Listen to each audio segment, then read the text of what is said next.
The old logging town of Blackthorn Hollow had been abandoned for decades, its skeletal remains swallowed by the dense pine forest that pressed in from all sides. In 1983, the last residents fled after a series of unexplained disappearances, leaving behind homes, tools, and even half-eaten meals on kitchen tables. The official report blamed a gas leak, but locals whispered of something older, something that lived in the shadows of the trees.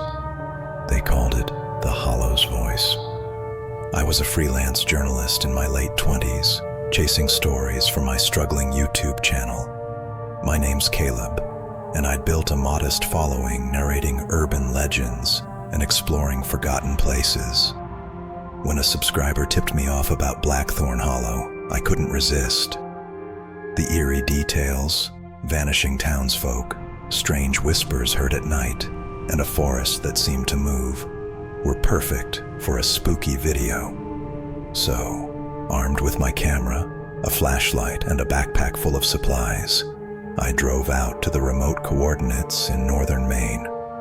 The road to Blackthorn Hollow was barely a road at all. My Jeep rattled over a crumbling dirt path, the forest closing in tighter with every mile. By dusk, I reached a rusted gate with a faded "No Trespassing" sign. Beyond it, the town emerged like a ghost from the fog. Rotted wooden houses leaning at odd angles, their windows dark and hollow like eyeless sockets. The air was thick with the scent of damp earth and decay. I set up my camera on a tripod, the red recording light a small comfort in the growing dark. "Hey everyone," I began, my voice steady despite the chill creeping up my spine.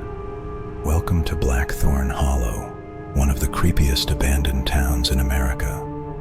Tonight we're diving into the mystery of what made an entire community disappear." The first hour was uneventful. I explored the main street, filming sagging porches and shattered glass. The silence was oppressive, broken only by the occasional snap of a twig underfoot. I narrated the town's history, piecing together fragments from old articles, families vanishing without a trace, search parties finding nothing but abandoned belongings, and a persistent rumor that the forest itself was alive. As night fell, the temperature plummeted. I pulled my jacket tighter and moved toward the old church at the town's edge, its steeple crooked against the moonless sky. The door hung ajar, creaking as I pushed it open. Inside, pews were overturned, hymnals scattered like fallen leaves. My flashlight beam caught something etched into the altar, jagged symbols that didn't resemble any language I knew. They seemed to pulse under the light, and for a moment, I swore I heard a faint whisper, a low, guttural sound, like wind through bone. I shook it off, chalking it up to nerves. "This place is seriously creepy," I said to the camera, forcing a laugh. "Let's see what else we can find." Outside, the forest seemed closer than before, the trees' gnarled branches clawing at the sky. I followed a narrow path into the woods, drawn by a faint hum that seemed to vibrate through the ground. The deeper I went, the louder it grew. Not a sound, exactly, but a pressure in my ears, like a voice just beyond comprehension.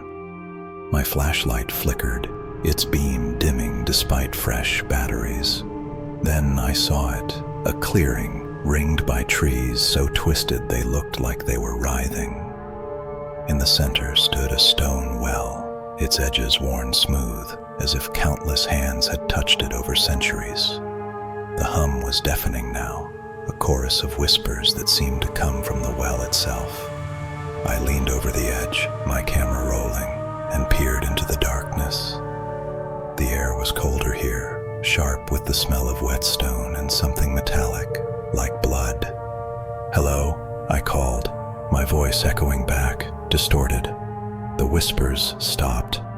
For a heartbeat, the world was silent.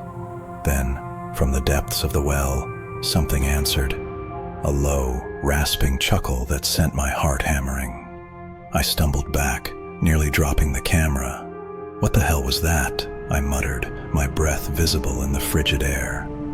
The forest seemed to tighten around me. Shadows shifted at the edge of my vision, and the trees creaked as if leaning closer.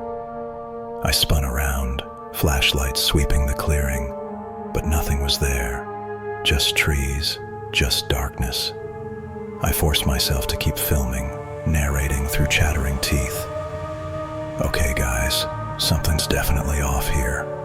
I heard something. Let's check out the well again." I approached the well, my pulse racing. The whispers returned, louder now, weaving words I couldn't quite grasp. I aimed the camera down the shaft, zooming in. The lens caught a flicker of movement, something pale scuttling just beyond the light. My stomach lurched. "Did you see that?" I whispered, more to myself than the audience. Then the ground shook, not an earthquake, but a deep rhythmic pulse, like a heartbeat. The whispers grew frantic, overlapping in a cacophony of voices. I backed away, tripping over a root. The camera fell, its light catching a glimpse of the trees, except they weren't trees anymore. Their branches twisted into shapes that looked like limbs, fingers, faces frozen in silent screams.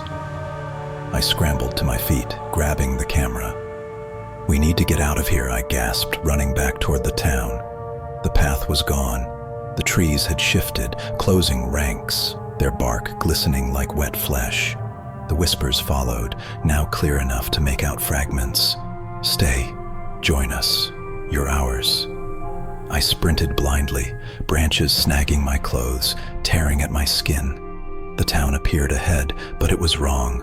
Houses leaned inward, their windows glowing with a sickly green light. Shadows moved inside, humanoid but not human, their limbs too long, their heads twitching at unnatural angles. I ducked behind a collapsed barn, my breath ragged, and checked the camera. The battery was nearly dead, but the footage was still recording. "Caleb," a voice whispered, inches from my ear. I spun around, but no one was there. The air grew heavy, pressing against my chest. My flashlight died, plunging me into darkness. The whispers were everywhere now, inside my head, clawing at my thoughts. "Look at us. See us." I fumbled for my phone, its weak light barely cutting through the black.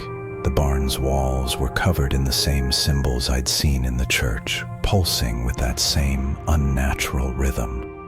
Something moved in the corner, a figure tall and thin, its face a blank expanse of skin.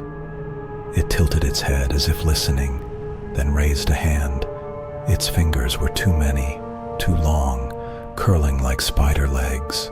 I ran again toward my jeep, the forest screaming around me. The whispers chanted my name over and over until it felt like my skull would split.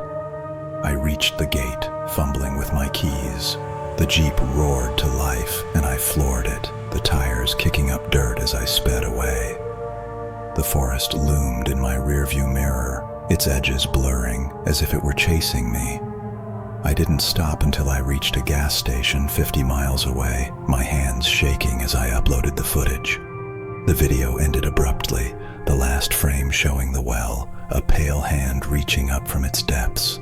I posted it unedited, too rattled to care about production quality. The comments flooded in. Some called it fake, others begged me to go back. A few claimed they heard the whispers through their headphones.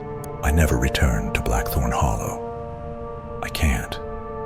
The whispers followed me home. They're faint, but they're there, in the quiet moments, in the dark.